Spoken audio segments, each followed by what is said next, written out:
बिस्मिल्लाहिर्रहमानिर्रहीम। अस्सलाम वालेकुम दोस्तों, एक नई वीडियो के साथ हाजिर हैं। चले अपनी वीडियो स्टार्ट करते हैं। पिछले दिनों ये TFX जहाज की 2 तस्वीरें आई। पहली नजर में इन तस्वीरों को देखते बहुत सी चीजों का जो है वो पता चल जाता है, लेकिन मेरे पास थोड़ा सा टाइम नहीं था, जिसकी वजह से मैं दूसरी वीडियो के ऊपर बिजी था। इस वजह से मैं इस टॉपिक के ऊपर वीडियो नहीं बना सका। इस वीडियो के अंदर जो हम देख सकते हैं वो ये है कि TFX जहाज ने अपनी एक प्रॉपर शेप जो है उसको ले लिया है। इससे पहले जब TFX जहाज की एक वीडियो रिलीज की गई थी, उस वीडियो में देखा जा सकता था कि TFX जहाज के प्रोटोटाइप के ऊपर अभी काफी ज्यादा काम होना बाकी था। खास तौर पे नोज कोन सेक्शन जो था वो बिल्कुल कंप्लीट नहीं था, लेकिन अब इस जहाज को एक प्रॉपर शेप दे दी गई है। इसका नोज कोन सेक्शन जो है वो कंप्लीट हो चुका हुआ है। इसका रेडोम जो है जहां पे रेडार लगता है उसको कंप्लीट कर लिया गया।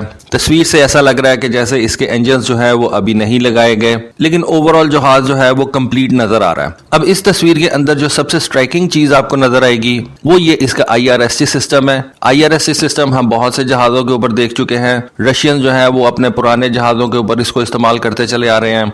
SU-27 से लेके आज तक रशिया के तमाम फ्लैंकर्स के ऊपर हमने ये IRST जो है वो देखा है। उसके बाद आप चाइनीज जहाजों के ऊपर देखें तो हमारे J-10 के ऊपर भी ये IRST सिस्टम जो है ये लगा हुआ है। पहले ये होता था कि सिर्फ रशियंस जो थे वो IRST सिस्टम इस्तेमाल करते थे, infrared search and track system, लेकिन अब वेस्टर्न कंट्रीज ने भी इसको इस्तेमाल करना शुरू कर दिया है। रफाल के ऊपर भी इस तरह का ही हम एक सेंसर जो है वो देखते हैं। अमेरिकन जहाजों के ऊपर ये IRST सिस्टम इंटीग्रेटेड तो नहीं आता, सिवाय F-35 के, उसका थोड़ा सा जो है वो डिफरेंट केस है। लेकिन बाकी जितने भी अमेरिकन जहाज हैं, F-18 हो गया, F-16 हो गया, F-15 हो गया, इवन F-22 हो गया, इनके ऊपर ये सिस्टम जो है ये इंटीग्रेटेड तो नहीं आते। लेकिन अब अमेरिकन ने अपने इन जहाजों के लिए, खासतौर पे लेगेसी जहाजों के लिए, कुछ सेंसर जो है वो लगाना शुरू कर दिए हैं पॉड की सूरत में, जिनमें सबसे ज्यादा जो इस वक्त मशहूर है वो लीजन पॉड है, जिसको अमेरिकन अपने तमाम लेगेसी फाइटर्स के ऊपर जो है वो लगा रहे हैं। F-16 के ऊपर लगा रहे हैं, F-15 के ऊपर लगा रहे हैं, F-18 के ऊपर लगा रहे हैं। तो इंफ्रारेड की इस वक्त जो जरूरत है ना, उसको अमेरिकन ने भी समझा है, वेस्टर्न कंट्रीज ने भी समझा है,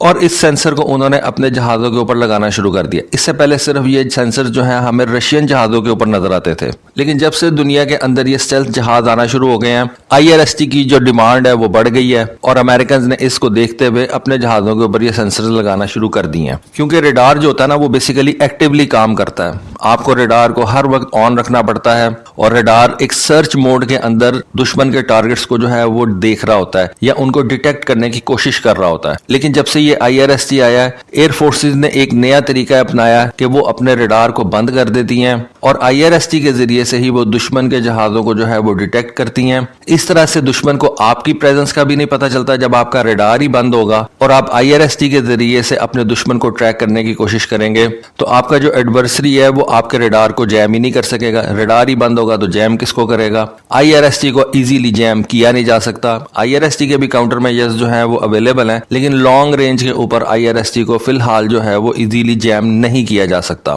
इस वजह से ये एक बहुत जबरदस्त सेंसर होता है, और ऑलमोस्ट इस वक्त तमाम एयर फोर्सेस जो है वो इसको लगा रही हैं। तुर्की की एयर फोर्स ने भी इसको जो है वो लगाया अपने नए जहाज के ऊपर, लेकिन इसकी उन्होंने शक्ल थोड़ी सी डिफरेंट बनाई है। अगर आप रशियन जहाजों के ऊपर या इवन यूरोफाइटर के ऊपर ये IRST सिस्टम देखें तो वो एक गोल बॉल की सूरत के अंदर होता है, जिसके अंदर ये IRST उन्होंने रखा होता है। लेकिन तुर्की ने अपने इस TFX जहाज के ऊपर ये जो IRST सिस्टम लगाया, इसको उन्होंने F-35 की तरह एक सफायर ग्लास के अंदर जो है वो फिट किया। सफायर ग्लास के अंदर इसका जो है वो डिजाइन उन्होंने थोड़ा सा वो स्टेल्थी बनाया हुआ है। अब ये तो बात होगी इस TFX के IRST के ऊपर, लेकिन अगर आप ये दूसरी तस्वीर देखें तो इसमें आपको ये नजर आएगा कि TFX जहाज के ऊपर 2 सेंसर्स लगे हुए हैं। एक IRST लगा हुआ है जो कि इसके कॉकपिट के अगली साइड के ऊपर है, यानी कि नोज कोन के ऊपर और कॉकपिट से आगे, और एक दूसरा सेंसर इसके नीचे वाली साइड पे लगा हुआ है। इसको EOTS बोलते हैं। दोनों के अंदर फर्क है, लेकिन TFX दुनिया का पहला और वाहिद जहाज बनने जा रहा है जो कि ये दोनों सिस्टम साइमल्टेनियसली एक जहाज के अंदर इस्तेमाल करेगा। दुनिया का और कोई ऐसा एडवांस कॉम्बैट जेट नहीं है, या इस वक्त डेवलपमेंट के अंदर भी नहीं है, जिसके अंदर एक कंप्लीटली सेपरेट IRST भी आता हो और EOTS सिस्टम भी आता हो। ये सिर्फ तुर्की का TFX जहाज है जो कि एक वक्त के अंदर इन दोनों सेपरेट सिस्टम्स को इंटरनली जो है वो कॉन्फ़िगर कर रहा है। और इन दोनों सेंसर्स को हाउस करने का TFX को बहुत फायदा होगा। तुर्की ने TFX जहाज की जो डेवलपमेंट है उसको बहुत तेज कर दिया है। इससे पहले एक वक्त था कि TFX जहाज को हम सिर्फ मॉकअप के अंदर देखा करते थे, लेकिन अब इसके प्रोटोटाइप ने जो है वो एक प्रॉपर शेप इख्तियार कर ली है और बहुत तेजी से तुर्की इस जहाज के प्रोजेक्ट को जो है वो आगे बढ़ा रहा है। और लग ऐसे ही रहा है कि TFX का ये जहाज जो है 2023 के अंदर अपनी फर्स्ट फ्लाइट कंडक्ट करवा लेगा, क्योंकि जिस तरह से तुर्की ने ये किसी ललमा की फर्स्ट फ्लाइट कंडक्ट की है, इतनी पेस से मुझे लग रहा है कि TFX जहाज भी जो है वो अपनी फर्स्ट फ्लाइट कंडक्ट करवा लेगा। फिर उसका डेवलपमेंट फेज शुरू हो जाएगा, फिर उसके अंदर जो कमी कोताही होगी उसको दूर किया जाएगा एरोडायनामिक्स के हवाले से। खास तौर पे ये जो चीज़ें होती है ना, ये एरोडायनामिक्स के हवाले से उनको देखनी पड़ती हैं। इस जहाज के मुख्तलिफ टेस्ट होंगे, मुख्तलिफ एल्टीट्यूड्स के ऊपर इसको ले जाया जाएगा, मुख्तलिफ स्पीड्स के साथ मुख्तलिफ एल्टीट्यूड के ऊपर इसकी टेस्टिंग होगी। तो फिर उसके अंदर जो मुख्तलिफ प्रॉब्लम्स नजर आएंगी या कुछ निटी ग्रिटी चीज़ें इसकी जो होंगी वो तब जाके तो वो ये सही करेंगे। तुर्की इससे पहले ये कुछ इंडिकेशंस दे चुका था कि इस TFX सिस्टम के अंदर IRSC सिस्टम भी इंस्टॉल किया जाएगा और EOT सिस्टम भी इंस्टॉल किया जाएगा। अब ये कुछ तस्वीरें TFX जहाज के कॉकपिट की हैं। इनमें देखा जा सकता है कि एक बड़ा मल्टीफंक्शनल डिस्प्ले जो है वो इसके अंदर इस्तेमाल किया गया है। इस तस्वीर के अंदर हमें हार्ड नजर नहीं आ रहा, जिस तरह से F-35 के अंदर अमेरिकन ने कोई हार्ड इस्तेमाल नहीं किया, उसी तरह से इस TFX जहाज के मॉकअप के अंदर हमें कोई हार्ड नजर नहीं आ रहा। और दूसरी चीज ये जो मुझे ज्यादा पसंद आई है वो इस जहाज की साइड स्टिक है। देखें, जिसने भी F-16 इस्तेमाल किया ना उसको पता है कि ये साइड स्टिक का कितना फायदा होता है। पायलट जो होता है वो बड़े आराम से हाई जी मैनूवर्स के अंदर जहाज को कंट्रोल कर सकता है। ये जो सेंटर स्टिक होती है ज्यादातर जहाजों के अंदर ये सेंटर स्टिक ही लगी होती है, को बहुत ज्यादा फर्क नहीं पड़ता।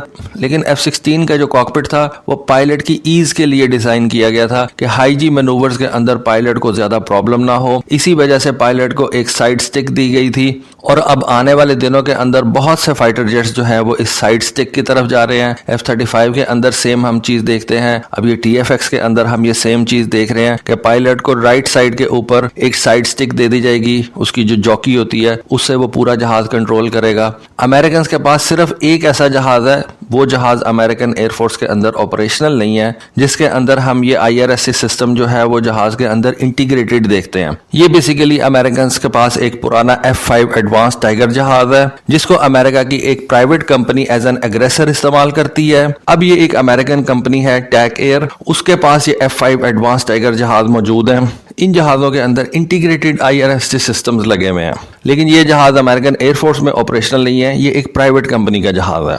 एक IRSC सिस्टम का जो मेन फोकस होता है वो एरियल थ्रेट्स को एक्सटेंडेड रेंज के ऊपर उनके इंफ्रारेड सिग्नेचर के जरिए से डिटेक्ट करना होता है। हर जहाज का एक इंफ्रारेड सिग्नेचर होता है, हर चीज का एक इंफ्रारेड सिग्नेचर होता है और ये IRSC सिस्टम लॉन्ग रेंज के ऊपर उस IRSC सिग्नेचर को ट्रैक करता है। ये ज्यादातर जो है वो एरियल टारगेट्स को ट्रैक करने के लिए इस्तेमाल किया जाता है, जबकि ये जो EOT सिस्टम है जो कि इस जहाज के निचली साइड पे लगेगा वो ग्राउंड टारगेट्स को मार्क करने के लिए जो है वो ज्यादा इस्तेमाल होगा। कोई जहाज अगर स्टेल्थ फीचर्स के साथ भी आता है यानी कि लो ऑब्जर्वेबल भी है तो ये IRSC सिस्टम को इम्पैक्ट नहीं करता, क्योंकि IRSC सिस्टम जो है वो रडार क्रॉस सेक्शन से इम्यून होता है। उसकी क्या वजह है कि जितना भी उस जहाज का रडार क्रॉस सेक्शन होगा, छोटा होगा, बड़ा होगा, कम होगा, ज्यादा होगा, IRSC सिस्टम ने उसके इंफ्रारेड सिग्नेचर को कैच करना है। उसके अलावा IRSC सिस्टम के ऊपर ये इलेक्ट्रॉनिक वॉरफेयर अटैक्स भी नहीं आप कर सकते। रडार को तो आप इलेक्ट्रॉनिक वॉरफेयर अटैक करके तो जैम कर सकते हैं, IRSC सिस्टम को आप इलेक्ट्रॉनिक वॉरफेयर अटैक करके जैम नहीं कर सकते। रेडियो फ्रीक्वेंसी को आप इलेक्ट्रॉनिक अटैक करके तो जैम कर सकते हैं, IRSC सिस्टम को जो है वो इलेक्ट्रॉनिक वॉरफेयर अटैक करके आप जैम नहीं कर सकते। इस वजह से भी ये बहुत ज्यादा बेहतर होते हैं। और अगर इन IRSC सिस्टम्स को रडार के साथ मिला के इस्तेमाल किया जाए तो आप ये कह सकते हैं कि ये बेहतर नताइज जो है वो अपने पायलट को फराहम करेंगे और एडवर्सरी के जहाज की जो पोजीशन है उसको बेहतर तौर पे अपने पायलट को जो है वो दिखाएंगे।